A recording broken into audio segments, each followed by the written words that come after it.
नमस्कार प्रिय विद्यार्थियों।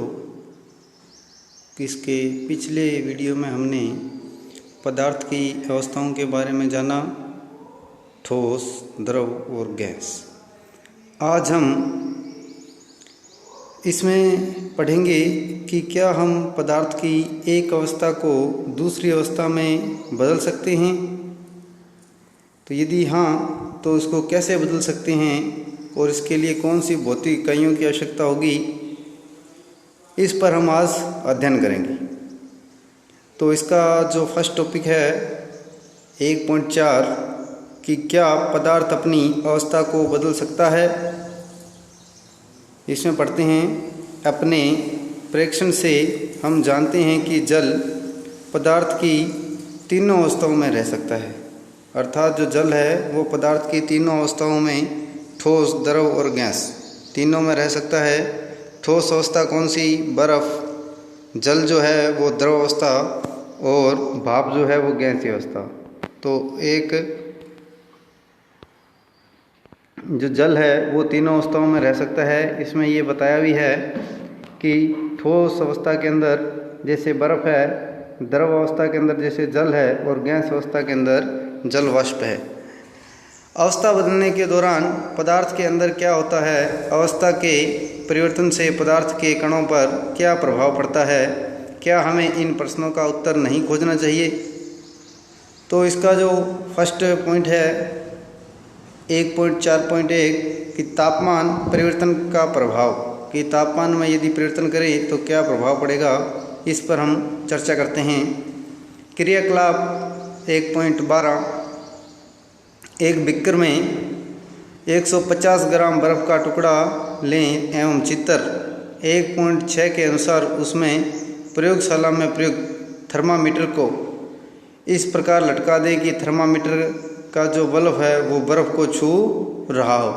थर्मामीटर होता है टेम्परेचर चेक करने के लिए जो मीटर आता है उसको क्या बोला जाता है? थर्मामीटर। ये देखो चित्र में दिखाया गया है कि जो थर्मामीटर है वो बर्फ़ को छू रहा है। धीमी आंच पर बीकर को गर्म करना शुरू करें।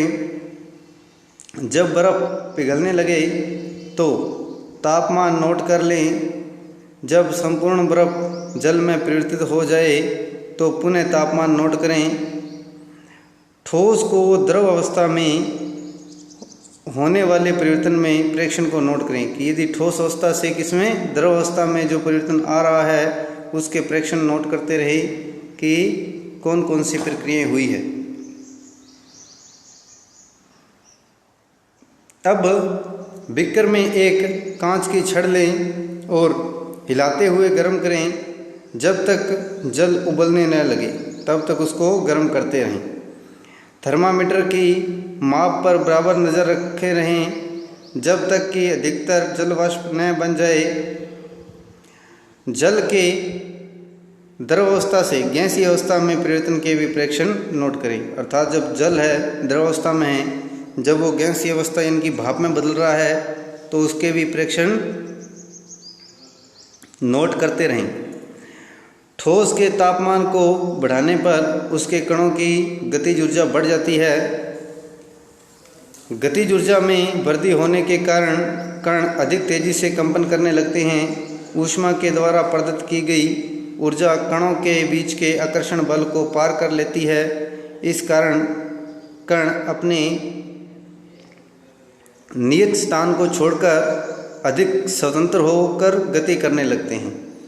एक अवस्था ऐसी आती है जब ठोस पिघलकर द्रव अवस्था में परिवर्तित हो जाता है। जिस न्यूनतम तापमान पर ठोस पिघलकर द्रव अवस्था में या द्रव बन जाता है तो वह उसका क्या होता है? गलनांक। जिस न्यूनतम ताप पर ठोस पिघलकर द्रव अवस्था में बदल गया है, संपूर्ण ठोस किस में बदल जाता है? द्रव अवस्था में। तो उस तापमान को क्या बोलेंगे? गलनांक। किसी ठोस का गलनांक उसके कणों के बीच के आकर्षण बल के सामर्थ्य को दर्शाता है कि जो कणों के बीच में जो आकर्षण बल है वो टूटने के जो आकर्षण बल के कारण वो जुड़े हुए थे उसको तोड़ने के लिए कितनी ऊर्जा चाहिए, वो क्या होता है? गलनांक होता है। बर्फ़ का गलनांक 273.15 केल्विन है। गलने की प्रक्रिया यानी ठोस से द्रव अवस्था में परिवर्तन को संलग्न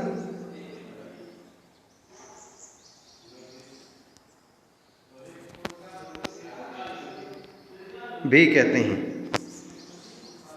कि जो प्रक्रिया है ठोस से द्रव अवस्था में परिवर्तन जो हो रहा है उसको क्या कहते हैं, संलग्न भी बोला जाता है। यहाँ देखो नोट लगा हुआ है, क्या लिखा गया है कि तापमान का अंतर्राष्ट्रीय इनकी SI मात्रक केल्विन है। क्या है? केल्विन, जो 0 डिग्री सेल्सियस बराबर 273.15 केल्विन होता है। 0 डिग्री सेल्सियस बराबर कितना होता है? 273.15 केल्विन। सुविधा के लिए हम दशमलव का पूर्णांक बनाकर 0 डिग्री सेल्सियस बराबर 273 केल्विन ही मानते हैं। तापमान की माप केल्विन से सेल्सियस में बदलने के लिए हम दिए हुए तापमान से 273 घटाना चाहिए और सेल्सियस से केल्विन में बदलने पर, सेल्सियस जो है उसको केल्विन में बदल रहे हैं तो 273 जोड़ना चाहिए। इसके बाद देखो क्या है कि कोई ठोस है वो द्रव अवस्था में बदल रहा है तो उसको संलग्न बोला जाएगा। किसी ठोस के गलने की प्रक्रिया में तापमान समान रहता है। कि कोई ठोस है वो पिघल रहा है तो उसकी प्रक्रिया में तापमान क्या रहेगा? समान रहेगा। ऐसे में उसमें ऊर्जा कहाँ जाती है? गलने के प्रयोग की प्रक्रिया के दौरान आपने ध्यान दिया होगा कि गलनांक पर पहुंचने के बाद जब तक संपूर्ण बर्फ पिघल नहीं जाता तापमान नहीं बदलता। कि जब तक वो बर्फ नहीं पिघलेगा तब तक तापमान उसका क्या रहेगा? समान। बीकर को ऊष्मा प्रदान करने के बावजूद भी ऐसा होता है। कणों के पारस्परिक आकर्षण बल को वशीभूत करके पदार्थ की अवस्था को बदलने में इस ऊष्मा का उपयोग होता है। कि जो ऊष्मा होती है उसकी, जैसे कोई भी ठोस है वो पिघल रहा है तो उसके जो ऊष्मा है वो कहाँ जाती है? तो वो उसके बराबर हो जाती है जो ऊष्मा उसको दी जा रही है। पिघलाने के लिए जो उसको ऊष्मा दी जा रही है वहाँ इसकी ऊर्जा नष्ट हो जाती है। यानी कि जो बर्फ़ है वो ऊष्मा का अवशोषण कर लेती है। चूँकि तापमान में बिना किसी तरह की वृद्धि दर्शाए इस ऊष्मीय ऊर्जा को बर्फ अवशोषित कर लेती है।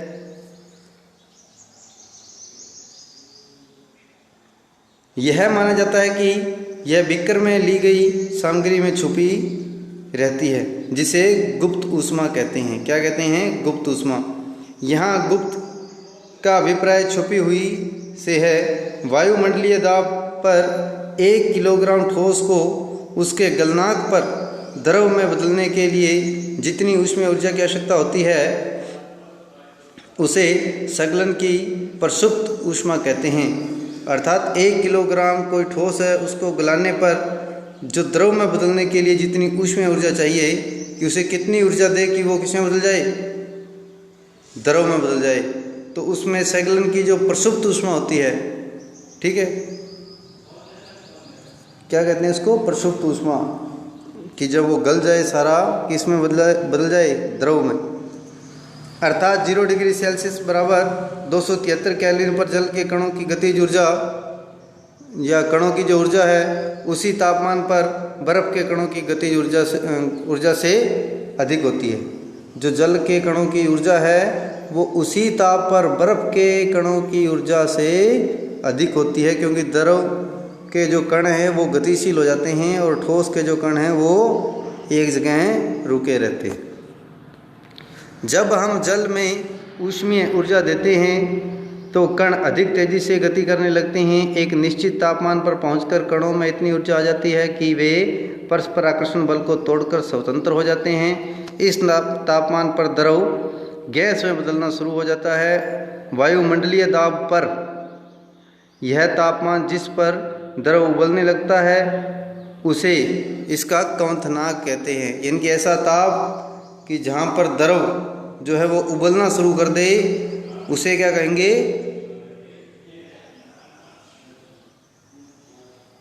क्वथनांक कहेंगे। क्वथनांक समष्टि गुण है। क्या है? समष्टि गुण है। द्रव के सभी कणों को इतनी ऊर्जा मिल जाती है कि वे वाष्प में बदल जाते हैं। जल के लिए यह तापमान 373 केल्विन बराबर 100 डिग्री सेल्सियस होता है, क्योंकि 100 डिग्री सेल्सियस में यदि 273 जोड़ें तो कितने 373 केल्विन हो जाता है। क्या आप वाष्पीकरण की गुप्त ऊष्मा को परिभाषित कर सकते हैं? इसे उसी तरह परिभाषित कीजिए जैसे कि हमने संगलन की प्रसुप्त ऊष्मा को परिभाषित किया था। 373 केल्विन या 100 डिग्री सेल्सियस तापमान पर भाप अर्थात वाष्प द्रव अवस्था में परिवर्तित हुए बिना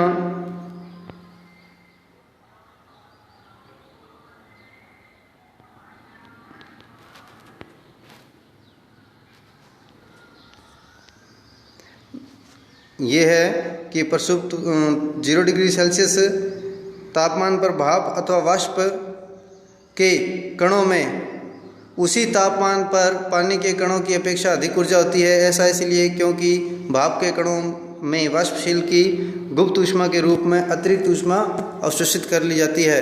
जैसे ये ठोस है, ठोस को यदि द्रव अवस्था में बदला जाए तो उसको ऊष्मा दी जाती है, और द्रव अवस्था को यदि गैसीय अवस्था में बदला जाए तो उसको ऊष्मा दी जाती है। इसी प्रकार से वापस चलते हैं कि यदि गैसीय अवस्था को द्रव अवस्था में बदला जाए तो उसको शीतलता दी जाती है, और द्रव अवस्था को ठोस में बदला जाए तो उसको भी शीतल किया जाता है।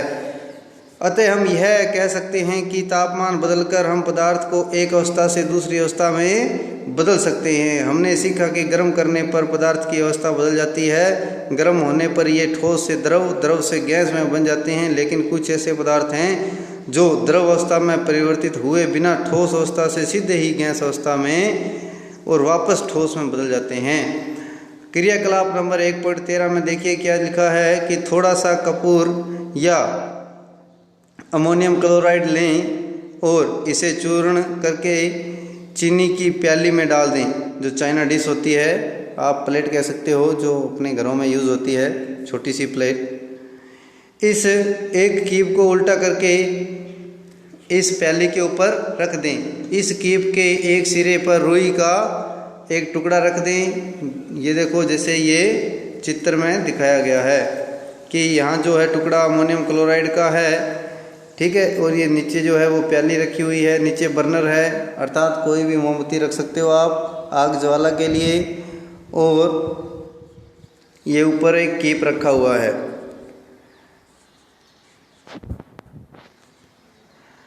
अब धीरे धीरे गर्म करें, ध्यान रखें और ध्यान से देखते रहें। उपरोक्त क्रियाकलाप से आप क्या निष्कर्ष निकाल सकते हैं? द्रव अवस्था में परिवर्तित हुए बिना ठोस अवस्था से सीधे ही गैस अवस्था में बदलने की प्रक्रिया को ऊर्ध्वपातन कहते हैं। क्या कहते हैं? ऊर्ध्वपातन कहते हैं। और गैस से सीधे ही ठोस अवस्था में बदलने प्रक्रिया को क्या कहते हैं? निक्षेपण कहते हैं। यदि ठोस से सीधा किस में जा रहा है? गैस में, तो उसे क्या कहेंगे? ऊर्ध्वपातन कहेंगे। और यदि गैस जो है वो सीधा ही किस में बदल रहा है? ठोस में, तो उसे क्या कहेंगे? निक्षेपण कहेंगे। अब है दाब परिवर्तन का प्रभाव कि क्या हम दाब परिवर्तित करके भी कोई ठोस अवस्था यानी कि अवस्था में परिवर्तन ला सकते हैं या नहीं। हम जानते हैं कि घटक कणों के बीच की दूरी में अंतर होने के कारण पदार्थों की विभिन्न अवस्थाओं में अंतर आ जाता है। किसी सिलेंडर में भारी गैस पर दाब लगाने और संपीड़न करने पर क्या होगा?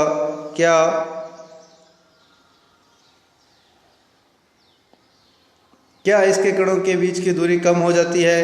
क्या आपको लगता है कि दाब बढ़ाने या घटाने पर से पदार्थ की अवस्था में परिवर्तन हो सकता है? ये देखिए, हम इस पे क्या करते हैं? क्रियाकलाप करते हैं। ये एक पिस्टन है, सिलेंडर लिया हुआ है, उसमें गैस भरी है, इसको खूब कंप्रेस किया गया है। दाब के बढ़ने और ताप घटने से, दाब बढ़ रहा है, ताप घटने से गैस द्रव अवस्था में बदल जाती है। कि दाब बढ़ा दिया और तापमान घटा दिया है तो किस में आ जाएगा? द्रव अवस्था में। क्या आपने ठोस CO2 के बारे में सुना है?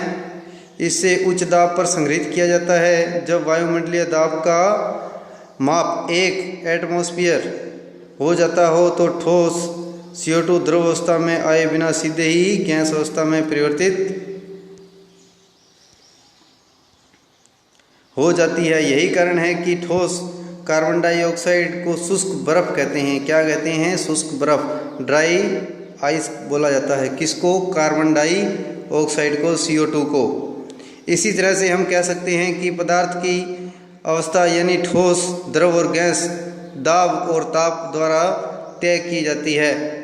ये देखिए, इसका एक डायग्राम है कि यदि ठोस को गैस अवस्था में बदलें, कहाँ बदलें? ठोस को किस में बदलें? गैस अवस्था में, तो क्या बोला जाता है? ऊर्ध्वपातन बोला जाता है। इसी प्रकार से यदि गैस को द्रव अवस्था में बदलें, कहाँ बदलें? गैस को द्रव अवस्था में, तो इसको क्या बोला जाएगा? संघनन बोला जाएगा। ये आप लोगों को सब याद रखना है कि गैस को द्रव अवस्था में बदलने की प्रक्रिया को क्या कहा जाता है? तो क्या कहा जाता है? संघनन कहा जाता है। इसी प्रकार से द्रव को यदि ठोस में बदला जाए, कहाँ बदला जाए? द्रव को ठोस में, द्रव को ठोस में बदला जाए तो उसको क्या कहा जाएगा? जमना।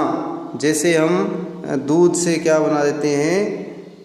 दही बना देते हैं। वो ठोस तो नहीं है, लेकिन ऐसे याद रख लो कि द्रव जल है, जल से हम बर्फ़ बना देते हैं, तो वो क्या है? जमना। इसी प्रकार इसके विपरीत चलते हैं कि ठोस को द्रव में बदला जाए, किसको? ठोस को द्रव में, तो उसको क्या बोला जाएगा? संकलन बोला जाएगा। और यदि द्रव को गैस में बदला जाएगा तो वाष्पीकरण। द्रव को किस में बदला है? गैस में, तो क्या है? वाष्पीकरण है। इसी प्रकार से गैस को किस में बदल दिया? ठोस में। कहाँ बदल दिया? गैस को ठोस में बदल दिया, तो इसे क्या बोला जाएगा? निक्षेपण बोला जाएगा।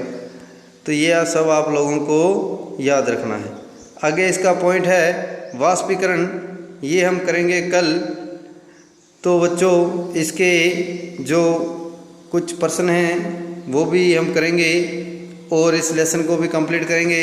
इसका जो होमवर्क है वो आप करके और ग्रुप में सेंड करते रहें, जिससे हमें पता चलता रहे कि कौन से बच्चे ध्यान से पढ़ रहे हैं और कौन से नहीं पढ़ रहे हैं। तो आज के लिए इतना ही। धन्यवाद। शुभ दिन।